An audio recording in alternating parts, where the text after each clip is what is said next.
Let's start our next lecture, which is on eukaryotic cells. सबसे पहले I would like to tell you about eukaryotic cells. What are these? ये वो cells होते क्या हैं? Basically कहाँ ये cells मिलते हैं हमें? So you all have learned by me in the previous class. Prokaryotic cells जो हमने पढ़े वो most primitive cells थे, यानी कि सबसे पहले बनने वाले cells prokaryotic cells ही थे. धीरे धीरे बेटा लाइफ और कॉम्प्लेक्स होती गई और कॉम्प्लेक्सिटी बढ़ती गई और ऑर्गेनिज्म सिंपल से कॉम्प्लेक्सिटी की तरफ बढ़ते गए. तो जब ऑर्गेनिज्म सिंपल से कॉम्प्लेक्सिटी की ओर बढ़े तो सेल्स भी सिंपल से कॉम्प्लेक्स होते गए. पहले प्रोकैरियोटिक सेल्स थे जो कि बैक्टीरिया के अंदर थे. धीरे धीरे ऑर्गेनिज्म जब एडवांस हुए तो सेल्स भी चेंज हो गए, क्योंकि सेल्स के अंदर बहुत सारी ऐसी नई चीज़ आ गई जो प्रोकैरियोटिक में नहीं थी. सो यूकैरियोटिक सेल्स उनको नाम दिया गया, which are basically advanced form of the cells. First of all, if we are talking about eukaryotic cells and prokaryotic cells, दोनों ही cells जो है इनकी outer layer जो होती है which is cell membrane. पर plants में आप सबको पता है बच्चों, plants में cell membrane के बाहर भी एक layer होती है which is cell wall. तो आज हम लोगों को सेल मेम्ब्रेन के बारे में पढ़ना है, यूकैरियोटिक सेल्स के बारे में डिटेल में पढ़ना है. सेल मेम्ब्रेन शुरू करने से पहले I would like to tell you one thing. बहुत ध्यान से सुनना. अगर आप लोगों ने ये चीज़ नहीं सुना या पहले नहीं पता आप लोगों को, then you will be little bit shocked. Cell membrane है क्या? सॉलिड है, लिक्विड है, गैस है? पहली बात, गैस तो हो नहीं सकती है, मेम्ब्रेन है. तो आप सब बोलोगे सॉलिड है. तो बच्चों ये मेम्ब्रेन सॉलिड नहीं है, it is a fluid membrane. ये एक फ्लूइड की फॉर्म में मेम्ब्रेन है. थोड़ा सुन के हैरानी हुई कि दीदी हमारी बॉडी में तो यही सारे सेल्स हैं और इनकी आउटर लेयर फ्लूइड है. सो ऑफ कोर्स यस, बट ये एक ऐसा फ्लूइड है जो कि पूरे सेल को प्रोटेक्शन देता है, शेप देता है, और इतना जल्दी से ये जो फ्लूइड होता है ये फ्लो नहीं करता है. हम लोग कह सकते हैं कि it is a flowy fluid, but ये ऐसा नहीं है कि ये लेयर जो है वो बह जाएगी और आपका सेल ही खत्म हो जाएगा. नो. तो इतना स्टेबल फ्लूइड कैसे हो सकता है कोई, मतलब जेली लाइक फ्लूइड कैसे हो सकता है कोई? तो उसके पीछे रीज़न है कि हमारी जो सेल मेम्ब्रेन है, how it is going to be very stable. तो वो रीज़न अब हम लोग पढ़ने वाले हैं सेल मेम्ब्रेन के बारे में. सो यहाँ पर हमारे पास पहली बात, सेल मेम्ब्रेन दोनों में ही प्रेजेंट होती है बच्चों, एनिमल्स में भी प्लांट्स में भी. बट ये याद रखना कि प्लांट्स में सेल मेम्ब्रेन के बाहर सेल वॉल भी होती है, बिकॉज उन्हें एक हम बोलेंगे वन स्टेप मोर प्रोटेक्शन चाहिए हम लोगों से, एनिमल्स से. सेल मेम्ब्रेन की डिस्कवरी कैसी हुई, ये जो सब चीज़ें मैं आपको पढ़ाने वाली हूँ, all the things are given in your NCERT, तो आप वहाँ पर भी रीड करके उसको अंडरलाइन ज़रूर कर लेना. 1950s में जब इलेक्ट्रॉन माइक्रोस्कोप डिस्कवर हुआ तो पहली बार सेल मेम्ब्रेन देखी गई थी, क्योंकि उससे पहले लोग अवेयर ही नहीं थे, या साइंटिस्ट को भी क्लियर ही नहीं था कि ये सेल मेम्ब्रेन जैसी कोई चीज़ भी है. तो सेल मेम्ब्रेन देखी गई, और किस सेल में डिस्कवरी हुई याद रखना. आपके एनसीईआरटी में चीज़ प्रेजेंट है, एग्जाम में आती है, एंट्रेंस एग्जाम में. हमारे आरबीसी सेल यानी ह्यूमन ब्लड, हमारे ब्लड में जो आरबीसी सेल है उसके थ्रू डिस्कवरी हुई और उसी के थ्रू सेल मेम्ब्रेन सबसे पहली बार देखी गई. रेस्ट ऑफ द थिंग आगे बढ़ते हैं. सेल मेम्ब्रेन होती क्या है बच्चों? ये एक फॉस्फोलिपिड की लेयर है. हाँ, अभी इसमें आगे मैं प्रोटीन्स का भी जिक्र करूंगी. तो ये बेसिकली ये लेयर किससे बनी होती है? सिंपल सी बात बोलूँ, लॉजिक, तो यहाँ पर ये लेयर बनी होती है बेटा प्रोटीन्स और लिपिड्स यानी कि फैट्स. ये कंटेंट भी आपको एनसीईआरटी में गिवन है. 52% प्रोटीन्स होते हैं और हमारे पास 40% लिपिड्स यानी कि फैट होता है. अब जो फैट होता है वो कुछ ऐसा होता है, लिपिड अकेला नहीं होता ना, लिपिड या फैट या अकेला नहीं होता, ये अपने साथ एक ग्रुप को अटैच करके रखता है. तो मैं दोबारा यहाँ बना दूँ तो एक फॉस्फेट ग्रुप होता है. फॉस्फेट बच्चों PO4 फॉस्फेट होता है, फॉस्फेट ग्रुप. इसके साथ ये लिपिड की चेन लगी होती है. तो ऐसा स्ट्रक्चर हमारी लेयर में हमें देखने को मिलेगा. इसको डिटेल में पढ़ेंगे हम लोग अभी. तो इसमें यहाँ पे ये लिपिड यानी कि फैट्स की चेन्स और ये फॉस्फेट ग्रुप. याद रखना ये जो ग्रुप होता है, मैंने लिखा नहीं, आप लिख देती हूँ, हाइड्रोफिलिक होता है. हाइड्रोफिलिक का मतलब होता है ये वाटर लविंग है, फिलिक, और फैट हाइड्रोफोबिक. ये सब जानते हैं, फैट वाटर लविंग नहीं होता है, क्योंकि आप एक काम करना घर में, आप सभी को लेना है बटर और पानी में डालना है और डिजोल्व करना है। Will it dissolve? Absolutely no, because fats or lipids are always hydrophobic in nature, means they are not having any interaction with water, they are not going to interact with water. Water के साथ इनका कोई interaction नहीं है, उसमें dissolve नहीं होता है। आगे आते हैं, मूव करते हैं नेक्स्ट स्लाइड पे। Hence the next topic we are going to study cell membrane. जो मैंने तुम्हें अभी पढ़ाया उसका एक मॉडल पढ़ने वाले हैं। जो मॉडल दिया था, फेमस साइंटिस्ट हैं, इनके नेम प्लीज याद रखना। The scientist were Singer and Nicolson. इन्होंने ये मॉडल दिया था। मॉडल क्या है? Fluid mosaic model. इन्होंने क्या कहा था, बहुत ध्यान से सुनना। अभी मैंने आपको पिछले स्लाइड में बताया था कि हमारी सेल मेम्ब्रेन फॉस्फोलिपिड की लेयर होती है। फॉस्फो मतलब ये फॉस्फेट ग्रुप, और नीचे जो ये इनके पैर जैसे दिख रहे हैं आपको, ये लिपिड्स है। पर एक्चुअली इनकी एक लेयर नहीं होती बेटा, ये बाई लेयर होता है। ये दो लेयर क्यों हुई? क्योंकि सेल के बाहर हमारी बॉडी में लॉट ऑफ वाटर है बेटा, बाहर बहुत सारा पानी है। और अभी उन्होंने बताया था कि जो लिपिड है वो पानी से दूर रहता है, तो लिपिड अंदर हो गया, फॉस्फेट को पानी पसंद है तो फॉस्फेट बाहर की तरफ हो गए। पर आपको पता है सेल के अंदर भी पानी है, यहाँ सेल के अंदर भी पानी होता है। तो उस पानी से बचने के लिए एक और फॉस्फो वाली लेयर आई। देख लो नीचे एक और लेयर है, पैर ऐसे अंदर, ये लेयर ऐसे बाहर। तो हमारे पास we have one more layer also. तो ये दो लेयर्स मिलके ये पूरी सेल मेम्ब्रेन बनाती है। अब इस लेयर को बहुत ध्यान से देखें। अगर आप इस इलेक्ट्रॉन माइक्रोस्कोप में देखेंगे तो लेयर है क्या एक्चुअली, ये देख रहे हो, ये जो प्रोटीन, ये फॉस्फोलिपिड लेयर है ना, ये मूव करती रहती है, धीरे धीरे धीरे ऐसे शिफ्ट होते रहते हैं। शिफ्ट, एक इधर हुआ, फिर एक इधर हुआ, फिर एक इधर हुआ, फिर इधर। और ये मूव कैसे करती है? 10⁻⁷ टाइम्स इन 1 सेकेंड। इतना जल्दी जल्दी मूव करती है। तो ये क्योंकि मूव होते रहते, तो इनको हम ध्यान से देखो ना अगर आप लोग उसको, तो फील नहीं होगी इनकी मूवमेंट, क्योंकि इतना स्पीड से ये पैटर्न होता रहता है। बट हाँ, इलेक्ट्रॉन माइक्रोस्कोप में you can easily observe it. Now जो फॉस्फोलिपिड का ये जो मॉलिक्यूल है, एक बार क्वेश्चन आया हुआ था नीट में, इस मॉलिक्यूल को एम्फीपैथिक नेचर बोलते हैं। तो ये आप अलग से एक लाइन लर्न कर लेना। अब हम इस मॉडल को समझते हैं कि मॉडल है क्या। सबसे पहले इस मॉडल ने एक डेफिनेशन दिया था, cell membrane is mosaic of protein in fluid and lipids. Cell membrane क्या है?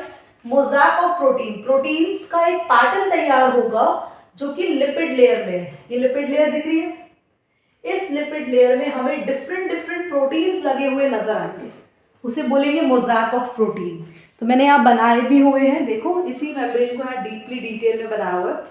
तो आपके पास ये लेयर है, यहाँ बीच बीच में ऐसे देखो, ऐसा शेड कर रही हो, ये प्रोटीन्स फंसे हुए हैं, दिख रहे हैं?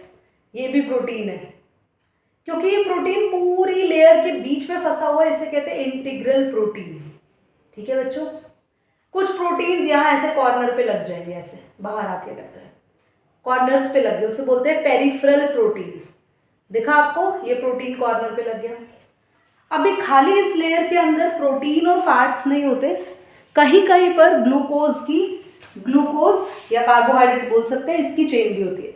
तो अगर ये ग्लूकोज, देखो ये तुम्हें प्रोटीन दिखा, इसके ऊपर ऐसे ग्लूकोज लग गया तो उसको बोलते हैं ग्लाइकोप्रोटीन। ये वाले प्रोटीन का नाम बदल जाएगा बस, क्योंकि इस पे ग्लूकोज लग गया, तो ग्लाइकोग्लूकोज के लिए प्रोटीन। और अगर तुम्हारा ग्लूकोज प्रोटीन पे ना लग के इस लिपिड की लेयर पे, लिपिड की लेयर है ना बेटा, फैट की लेयर है, इस पे लग गया तो इसे बोलते हैं ग्लाइकोलिपिड। देखो सिंपल सी बात है, ये लिपिड है, इस पे अगर ग्लूकोज आके लगे, ये ग्लूकोज आ गया, कह रहा है मेरे को भी अटैच कराओ, तो ग्लाइकोलिपिड कहेंगे इसे। पर अगर किसी प्रोटीन पे ग्लूकोज अटैच है तो उसे बोलेंगे ग्लाइकोप्रोटीन। तो ये दो वर्ड याद रखेंगे, दोबारा समझो। सबसे पहले लेयर कैसी लेयर होती है? This layer is keeps on moving, that is why इसको फ्लूइड कहते हैं। इस लेयर में हमारे पास मोज़ैक ऑफ प्रोटीन लगे होते हैं, यानी प्रोटीन का पैटर्न लगा होता है। और प्रोटीन की बात करेंगे तो कुछ प्रोटीन यहाँ पर ऐसे इंटीग्रल है, फिक्स्ड है, कुछ प्रोटीन यहाँ कॉर्नर्स पर प्रेजेंट होते हैं, पेरिफेरल प्रोटीन, इनके फंक्शंस पढ़ेंगे हम अभी आगे। और प्रोटीन की सरफेस पर अगर ग्लूकोज लग जाए तो वो प्रोटीन का नाम बदल जाता है ग्लाइकोप्रोटीन। और अगर आपका ग्लूकोज लिपिड के सरफेस पे लगा है तो उसको बोलेंगे ग्लाइकोलिपिड। ये दिया था मॉडल सिंगर एंड निकोलसन ने, इसको हम फ्लूइड मोज़ेक मॉडल बोलते हैं। आगे बढ़ेंगे बच्चों। बच्चों एक बहुत ही इंपॉर्टेंट चीज़ समझनी है, इसके बाद हम लोग फ्लूइड मोज़ेक मॉडल के फंक्शंस और ट्रांसपोर्ट पर आएंगे डायरेक्टली। छोटी सी चीज़ है, ये आप लोगों के काम आ सकती है, मतलब आपको जनरल बेसिस पे नॉलेज पता होनी चाहिए। जितने भी लिपिड्स और फैट्स होते हैं ना, आप लोगों ने 10th क्लास में पढ़ा था सैचुरेटेड और अनसैचुरेटेड। बेटा आपको ये पता होगा, कार्बन कंपाउंड से पढ़ा था कि जो ये कार्बन की चेन्स होती हैं, इनमें सिंगल बॉन्ड भी हो सकते हैं और डबल ट्रिपल भी हो सकते हैं। अगर सभी बॉन्ड सिंगल है कार्बन चेन में तो उसको बोलते हैं सैचुरेटेड कार्बन चेन। कहीं डबल और ट्रिपल आ जाए तो अनसैचुरेटेड। कार्बन चेन पढ़ा क्यों रही बेटा? एक फैट पता है कैसा होता है? सी हियर, आप सभी ध्यान से देखेंगे। फैट होता है, ये देखो, ये जो जिगजैग बना रही है कार्बन चेन, एक एसिड का ग्रुप, ये है फैट। कार्बन का चेन और एक एसिड का ग्रुप, कार्बन के साथ एसिड लगा होगा, ये है आपका पूरा फैट। तो कार्बन जो चेन होगी जिसके साथ एसिड लगा होगा, that carbon chain can be unsaturated और कैन बी सैचुरेटेड। अगर सब जगह डबल और ट्रिपल बॉन्ड एग्जिस्ट कर रहे हैं तो उसको बोलेंगे अनसैचुरेटेड। ऐसी चेन्स बच्चों नॉर्मली जो होती है वो वीक होती है, खुद से ये जो चेन जो होगी that is a weaker chain. वहीं पर अगर सैचुरेटेड की बात करेंगे तो वो एक स्ट्रॉन्ग चेन होगी। तो अगर आपका फैट, ये देखो, अनसैचुरेटेड फैटी एसिड है, अगर आपका फैट जो कार्बन चेन है उसमें डबल और ट्रिपल बॉन्ड है, तो वो चेन लूजली पैक्ड रहेगी। यहाँ पे ये जो पैकिंग होगी ना, ये लूज रहेगी पैकिंग, तो ये थोड़ा जल्दी जल्दी मूव करेंगे। ये वाले जो लिपिड्स होंगे ना, ये वाले जो फैट्स होंगे जल्दी मूव करेंगे। वहीं पर अगर बिल्कुल ये फॉस्फेट ग्रुप, ये लिपिड, ये आपका फैट आ गया, ये फैट ऐसे टाइटली पैक्ड दिख रहा है, देखो कोई गैप नहीं दिख रहा ना इनके बीच में, पैक्ड है। इस पैकिंग को हम लोग टाइटली पैक्ड जो पैकिंग है वो क्यों देखने को मिल रही है? क्योंकि जो लिपिड है उसमें कार्बन की सारी चेन कैसी है? सिंगल बॉन्डेड है, मीन्स वो सैचुरेटेड है। जहां अनसैचुरेशन आ गई, जहां डबल ट्रिपल बॉन्ड आ गया, तो हम कह सकते हैं हमारा जो फैट है वो वीकर हो गया, वो मूव ज्यादा करेगा। ठीक है, एक और चीज, ये जो हमारी फ्लूइड मेम्ब्रेन है, आप लोगों की बॉडी है, ह्यूमन बॉडी है भाई, ह्यूमन बॉडी तो 37 डिग्री सेल्सियस पर रहती है। हाँ, हम लोग क्या है, we all are warm blooded animals. But अगर मैं कोल्ड ब्लडेड एनिमल्स की बात करूं जो अपना बॉडी टेम्परेचर मेंटेन नहीं कर पाते, तो उन लोगों की बॉडी में बहुत प्रॉब्लम आती है। वो एक कांस्टेंट टेम्परेचर पर ही रहते हैं, वहां से दूसरी जगह नहीं मूव करेंगे। देखो फॉर एग्जाम्पल, अगर मैं बात करती हूँ रेप्टाइल्स की, रेप्टाइल्स हो गए, नहीं तो मैं फिशेस की भी बात करूंगी। फिशेस आप सबको पता है, ये जो फिशेस होती है ना, वो अपने वाटर के अकॉर्डिंग डिफरेंट वैराइटीज में प्रेजेंट होती है। कुछ फिशेस वैसी होती है जो बहुत ठंडे पानी में रहती है, कुछ गर्म पानी में रहती है, या कुछ एनिमल्स आपने सुना होगा ये ठंडी जगह रहते हैं, ये गर्म जगह रहते हैं। ये सारे डिफरेंस क्यों है? क्योंकि उनकी बॉडी जो है वो उस टेम्परेचर के अकॉर्डिंग बनी है। उनकी बॉडी के हर एक सेल की जो ये मेम्ब्रेन है ना, वो उस टेम्परेचर के अकॉर्डिंग काम करती है। अगर टेम्परेचर बदला, फॉर एग्जाम्पल बहुत ज़्यादा गर्मी हो गई, तो ये जो मेम्ब्रेन है ना, ये बहुत ज़्यादा फ्लूइड करने लगेगी। घी देखा है, घी आप लोगों ने, बटर, घी पिघल जाता है ना, ये वही तो है यार, ये फैट की लेयर ही तो है। बहुत गर्मी हो गई तो पिघल जाएगी, बहुत ज़्यादा तेज तेज लिक्विड बन जाएगी, फ्लो करेगी। और बहुत ठंड हो गई तो जैसे जम जाता है बटर, ऐसे जम जाएगी। तो ये अगर जम गई, फ्रीज हो गई, तो भैया लोग तो पागल हो जाएंगे। तो इसीलिए तुम्हारी बॉडी के अंदर, हम ह्यूमंस के अंदर और भी ऑर्गेनिजम्स के अंदर क्या होता है, यहाँ पे कोलेस्ट्रॉल होता है। ये कोलेस्ट्रॉल पूरी मेम्ब्रेन की फ्लूइडिटी मेंटेन करता है। कैसे मेंटेन करता है? अगर बहुत ज़्यादा टेम्परेचर बढ़ गया, बहुत गर्मी है, थोड़ी सी स्टिफनेस ले आएगा, मतलब फ्लूइड नहीं बहने नहीं देगा इसको।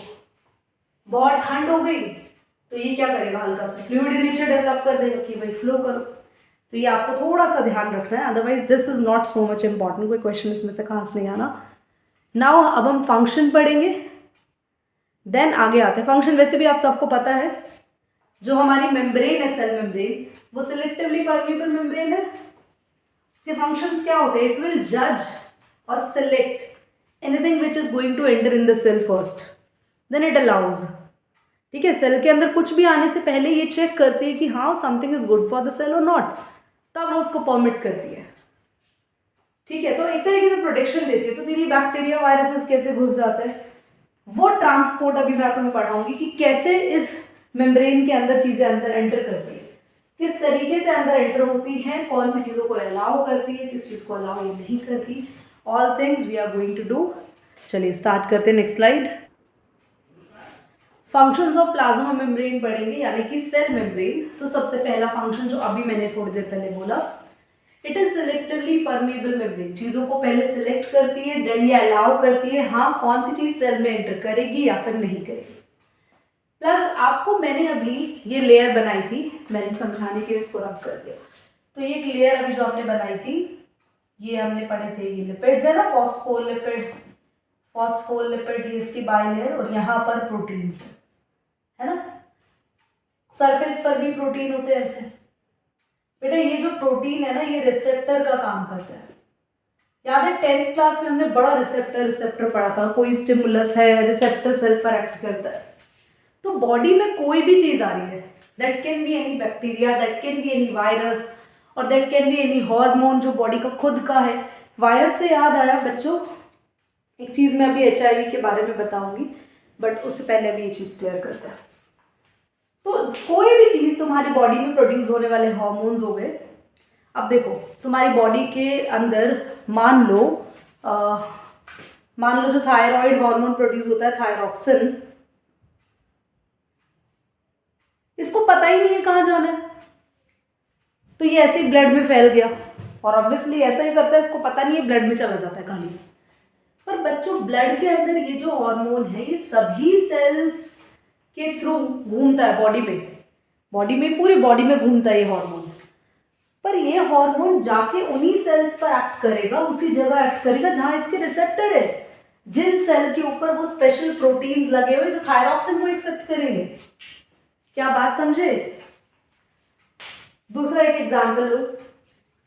फॉर एग्जाम्पल आपकी बॉडी में आपने कोई मेडिसिन खाई है ना। अब देखो इट्स वेरी कॉमन क्वेश्चन, अब बचपन में सोचते थे कि यार मुंह से हम मेडिसिन खा रहे हैं, सर दर्द पे कैसे काम कर रहे हैं, क्योंकि जो तुम मेडिसिन खा रहे हो दैट इज अ स्टिमुलस, ये तुमने बाहर से कोई चीज ली, पर उस मेडिसिन के रिसेप्टर आपकी बॉडी में है। उस मेडिसिन को वो मेडिसिन काम ही उन सेल्स पे करेगी जहां पर उसके रिसेप्टर है। तो ये सीधा जाकर आपकी बॉडी के अंदर उन सेल्स पर एक्ट करती है, क्योंकि सेल्स की सरफेस पर ये सेम प्रोटीन नहीं होते, हमारे हर सेल पे अलग अलग प्रोटीन है। समझ गए बच्चों? क्लियर हो गया? नेक्स्ट इज, ये जो प्रोटीन है सिर्फ रिसेप्टर ही नहीं है, ट्रांसपोर्ट का काम भी यही करता है।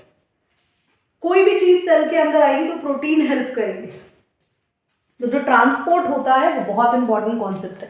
HIV के केस में ये बता रही थी बेटा, HIV ना हमारी बॉडी में सीधा जाके हमारे हेल्पर टी सेल, ये तुम लोग ना आगे पढ़ोगे, और मैक्रोफेजेस ये जो चीज़ मैं पढ़ा रही हूँ, दोनों मैंने नाम लिए, अगर नहीं समझ में आया तो बस इग्नोर कर देना, खाली जनरल नॉलेज के लिए बता रही हूँ।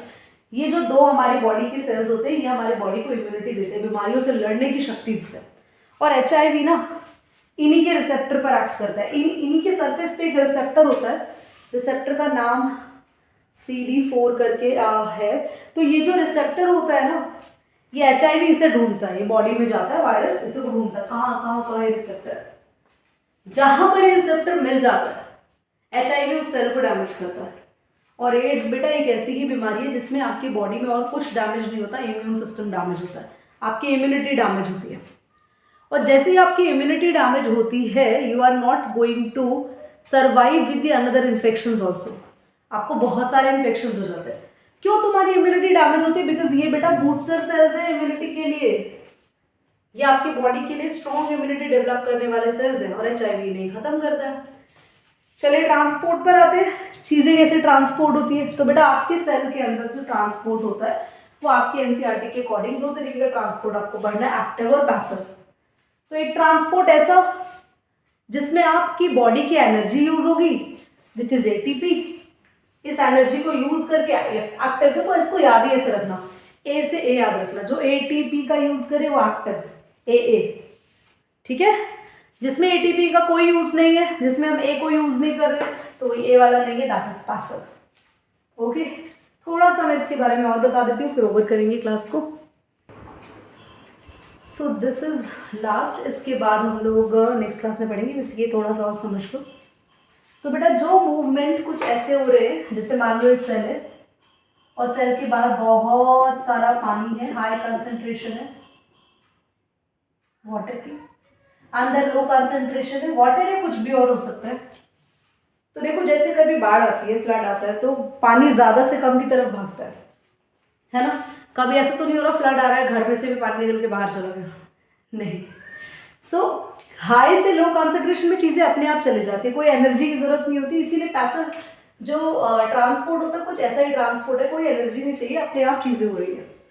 तो कोई भी सब्सटेंस हाई कंसंट्रेशन से लो में आएगा, मतलब कोई चीज़ सेल में कम है और बाहर ज़्यादा है, तो खुद ब खुद चीज़ें अंदर एंटर कर जाती है, कोई एनर्जी नहीं चाहिए, उसे बोलते हैं पैसिव ट्रांसपोर्ट। बट अगर कुछ ऐसा है बच्चों की सेल के अंदर कंसंट्रेशन होगी बहुत हाई किसी भी चीज़ की, बाहर लो है या अंदर लो है बाहर हाई है, डेट कैन भी, कुछ भी हो सकता है, पर लो से हाई की तरफ चीज़ों का जाना, काम उल्टा हो रहा है, लो कंसंट्रेशन से हाई कंसंट्रेशन की तरफ चीज़ों का जाना, तो उसके लिए एनर्जी हमें देनी पड़ेगी। फॉर एग्जाम्पल देखो पानी में अगर आप किशमिश रखते हैं, किशमिश रेजिन्स, सुबह उठ के देखते हैं ये रेजिन्स ऐसे फूल जाते हैं, तुम्हें कुछ नहीं करना पड़ा, अपने आप बाहर पानी ज़्यादा था, किशमिश के अंदर पानी कम था, हाई से लो कंसंट्रेशन में पानी घुस गया, ये एक पैसिव का एग्जाम्पल हो, समझ में आया। बल्कि इससे ऑपोजिट अगर उल्टा हो जाता कि किशमिश और छोटी हो गई, नहीं दीदी ऐसा तो नहीं होता, अपने आप तो ऐसा नहीं होता, तुम्हें एनर्जी देनी पड़ेगी या कुछ करना पड़ेगा उस चीज़ के लिए, वो सब डिस्कस नहीं करेंगे। बट अगर इसे ऑपोजिट चीज़ करानी है, किसी भी चीज़ को लो से हाई की तरफ मूव कराना है, तो आपको एनर्जी देनी पड़ेगी, और वो बोलेंगे हम लोग कैसा ट्रांसपोर्ट है आफ्टर। पैसिव आगे जाके हम पढ़ेंगे नेक्स्ट क्लास में, 2 पार्ट्स में डिवाइडेड होगा, simple and facilitated. So we are going to learn later on, इतना आप पढ़ के रखेंगे। ओके, चलिए बाय बाय।